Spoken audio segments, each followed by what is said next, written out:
make tempura chicken with teriyaki sauce and sesame seeds. For this dish, we prefer to use the leg portion, de-skinned, deboned, and any excess fat removed. Now, we're going to go ahead and take our chicken and put it into our all-purpose flour. We're doing this so that the tempura batter will stick to the chicken.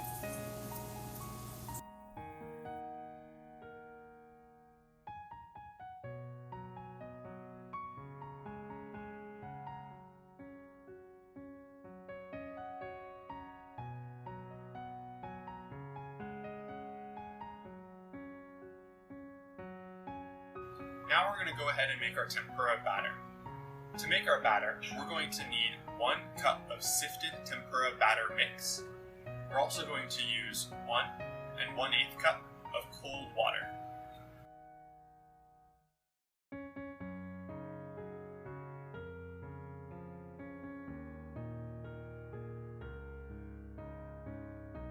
After this, we're going to go ahead and mix both ingredients together with a whisk. The key is we don't want to completely mix it all the way together. We're also looking for a very specific consistency. We don't want the batter to be so thick that it sticks too much to your fingers, and we don't want it to be so thin that it runs away immediately. We want it to be slightly sticky to the fingers, but still very nice, light, and thin. As we can see, we still have some big chunks of batter mixing here. That is very acceptable. So now we are ready to start frying our chicken. We're going to take our lightly floured chicken and completely put into our batter. We're going to get it fully coated and then hold on to it and start putting it into the fryer. We're going to lightly drag through the oil and then hold for a few moments. The reason we're holding it like this is so that the chicken will stay completely flat. Once we do that, we're going to go ahead and add a little bit of crunch to the top side. Now that we do that, we're going to go ahead and move on to our next piece. Completely coated, we're going to put it in the fryer and hold, drag just a few times through the batter, or through the oil, hold it for another few moments, and then we're going to let it go. If we don't hold it, the chicken's going to curl up, and it's going to be very hard to cook, and very hard to deal with. Now we're going to add our last little bit of chicken.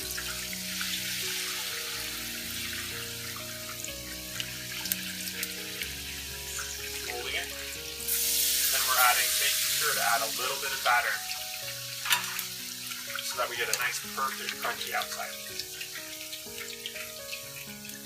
Now we're going to, after the chicken's been in just a moment, we're going to go ahead and flip it over so that all sides get evenly cooked. We're only going to cook it for a few minutes and then we're going to remove it from the fryer. It is not ready to eat yet.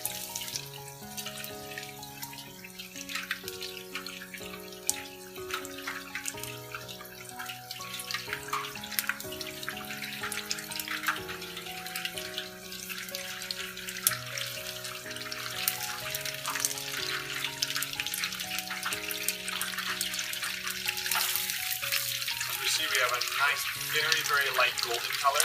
The chicken's not quite fully cooked all the way inside, but we're going to go ahead and remove it and let it sit for a few minutes before frying it a second time.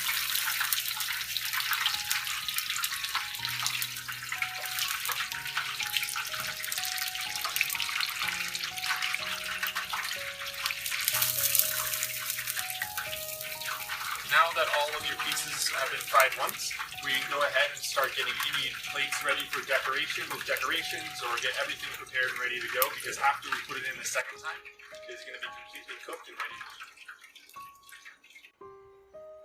So now that the chicken has sat for a couple of minutes, we're going to go ahead and drop it into the fryer for a second time.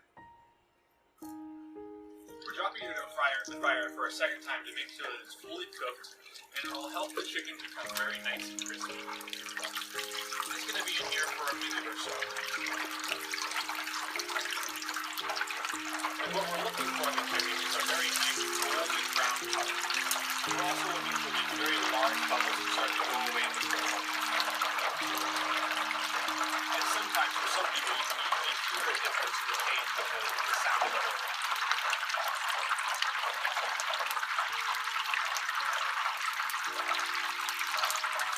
As we sit there, we want to make sure that we fry just a little bit so that everything gets a nice, very even cook.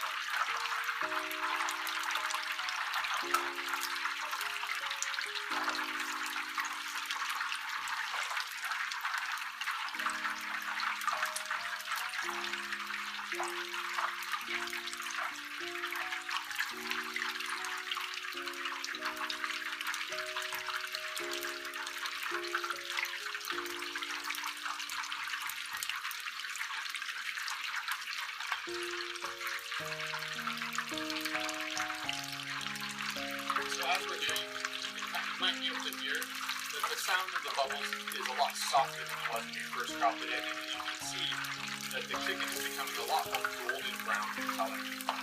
As we see that nice brownness on the chicken, that lets us know that it is ready to be pulled out, and we're going to let it drain for just a moment before we cut the chicken and put it on the plate.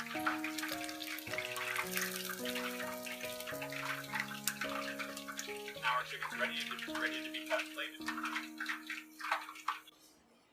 So now it is time to go ahead and cut our chicken and plate it. And here we have a plate set up with a little bit of red cabbage and some seasoned broccoli.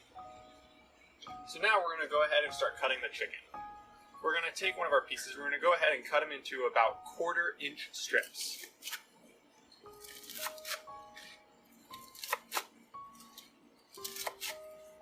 I'm going to take these pieces first. I'm going to slide my knife underneath to help me put it onto the plate.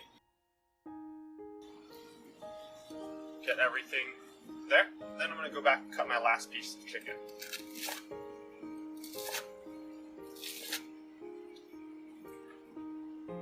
Then go ahead and put this on the plate.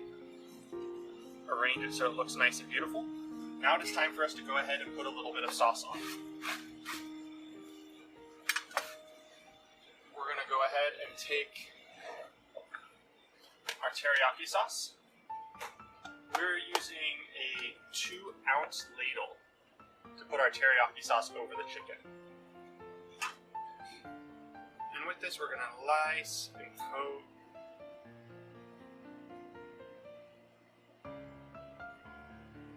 the whole thing. And then we're going to go ahead and add a little bit of sesame seeds to the top.